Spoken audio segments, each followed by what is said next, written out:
মুস্তাফিজ কত ভালো, মিচেল স্টার্ককে নিয়ে বিপদে কলকাতা।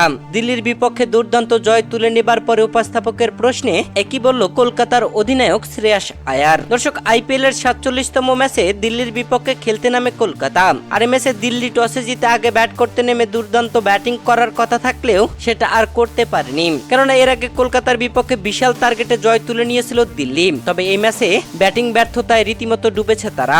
কলকাতার হয়ে প্রত্যেক বলারই দুর্দান্ত করলেও মিচেল স্টার্ক করেছেন সবচেয়ে খরচে বোলিং, যেখানে দিল্লি পুরো 20 ওভার খেলে 9 উইকেট হারিয়ে 153 তোলে, যার মধ্যে 3 ওভার বল করে 43 রান দেন মিচেল স্টার্ক, তোলেন মাত্র একটি উইকেট। দর্শক, দিল্লির দেওয়া 154 রানের টার্গেটে ব্যাট করতে নেমে 16 ওভার 3 বল খেলেই 7 উইকেটের জয় তুলে নিয়েছে কলকাতা নাইট রাইডার্স। দর্শক, এই ম্যাচে ব্যাটে বলে তাণ্ডব দেখিয়ে দুর্দান্ত জয় তুলে নেওয়া কলকাতা নাইট রাইডার্সের অধিনায়ক শ্রেয়াস আয়ারকে উপস্থাপক বেশ কিছু প্রশ্ন করেন। আর তার মধ্যে প্রশ্নগুলোর উত্তরে শ্রেয়াস আয়ার বলেন, আমাদের বোলিং এর শুরুটাও ছিল দুর্দান্ত, বোলিং এর মতো ব্যাটিং এও ছিলাম আমরা দুর্দান্ত।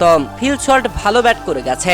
আমি কৃতিত্ব দিব আমাদের এই ম্যাচের বোলারদের, যেখানে বোলাররা অল্প রানে আটকে দিয়েছিল দিল্লিকে।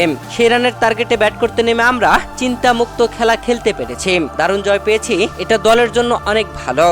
দর্শক, এই ম্যাচে মিচেল স্টার্ক কেমন খরচে বোলিং করার পরে রীতিমতো সামাজিক যোগাযোগ মাধ্যমে ট্রল হচ্ছে যে মুস্তাফিজুর রহমান কোথায় আর মিচেল স্টার্ক কোথায়। দামের দিক দিয়ে দেখলে মিচেল স্টার্ক যতটা এগিয়ে, খেলার দিক দিয়ে দেখলে মুস্তাফিজের থেকে ততটাই পিছিয়ে মিচেল স্টার্ক।